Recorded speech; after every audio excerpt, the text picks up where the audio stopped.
नमस्कार, आप देख रहे हैं बिहारी खबर। मैं दिगंबर सिंह आपके लिए लेकर आया हूं प्रदेश।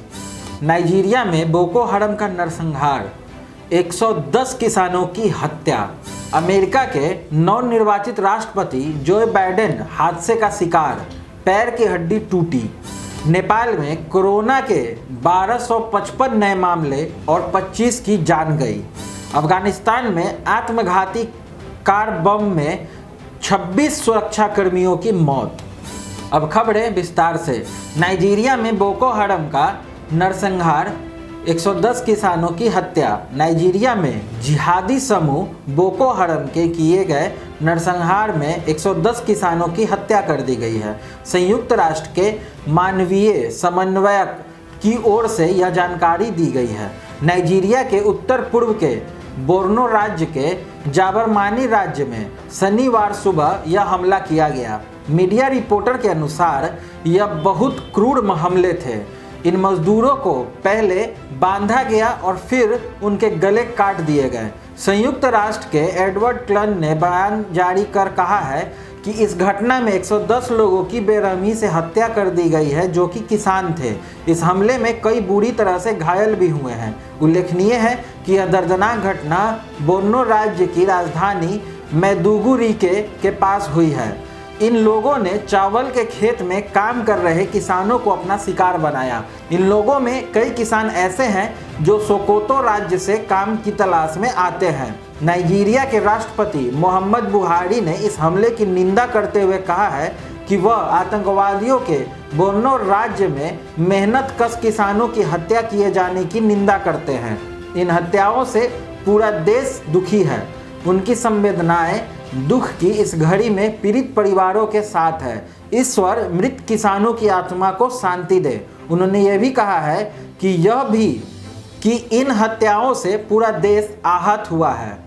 अमेरिका के नवनिर्वाचित राष्ट्रपति और डेमोक्रेटिक पार्टी के नेता जो बाइडेन हादसे का शिकार हो गए हैं। यह हादसा तब हुआ जब जो बाइडेन अपने कुत्ते मेजर के साथ खेल रहे थे और इसी दौरान वह गिर पड़े, जिससे उनकी पैर की हड्डी में क्रैक आ गया है। मीडिया रिपोर्ट्स में बताया गया है कि नवनिर्वाचित राष्ट्रपति जो बाइडेन के दाहिनी पैर की हड्डी में हल्का सा क्रैक आया है। इसके कारण अब वे कई सप्ताह तक बिना सहारे के नहीं चल पाएंगे। दुर्घटना के समय बाइडेन अपने जर्मन शेफर्ड कुत्ते मेजर के साथ खेल रहे थे।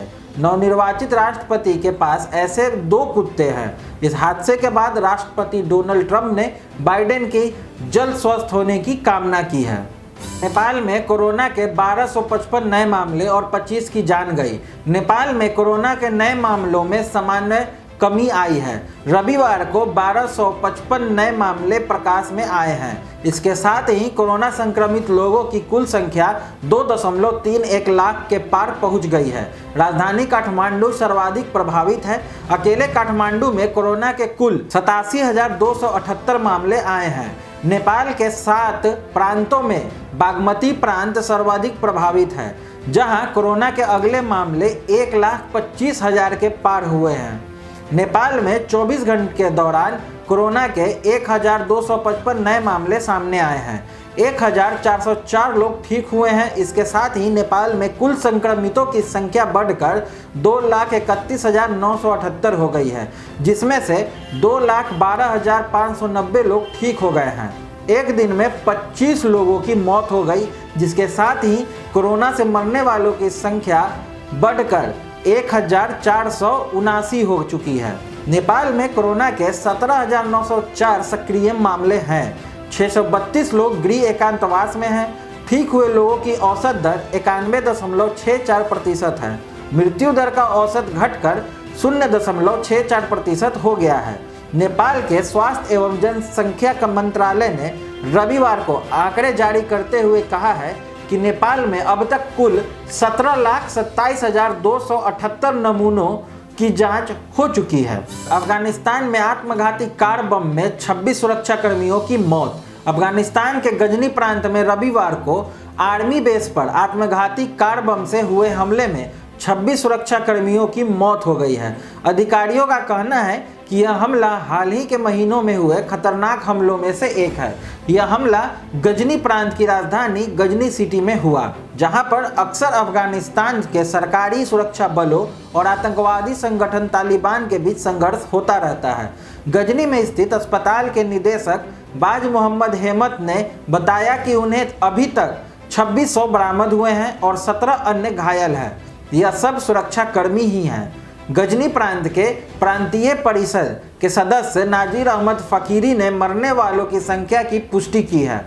आंतरिक मंत्रालय के प्रवक्ता तारिक आर्यन ने बताया कि आत्मघाती हमलावर ने विस्फोटक से भरे वाहन में धमाका कर घटना को अंजाम दिया है। हालांकि किसी भी आतंकी समूह ने अब तक हमले की जिम्मेवारी नहीं ली है। उल्लेखनीय है कि अभी कुछ दिनों पहले ही ऐतिहासिक शहर बामियान में हमला हुआ था, जिसमें बम विस्फोट होने से 14 लोगों की मौत हो गई थी। आगे की और खबरों के लिए हमसे जुड़े रहें। बिहारी खबर का फेसबुक पेज और यूट्यूब चैनल को लाइक, शेयर और सब्सक्राइब करना ना भूलें। धन्यवाद।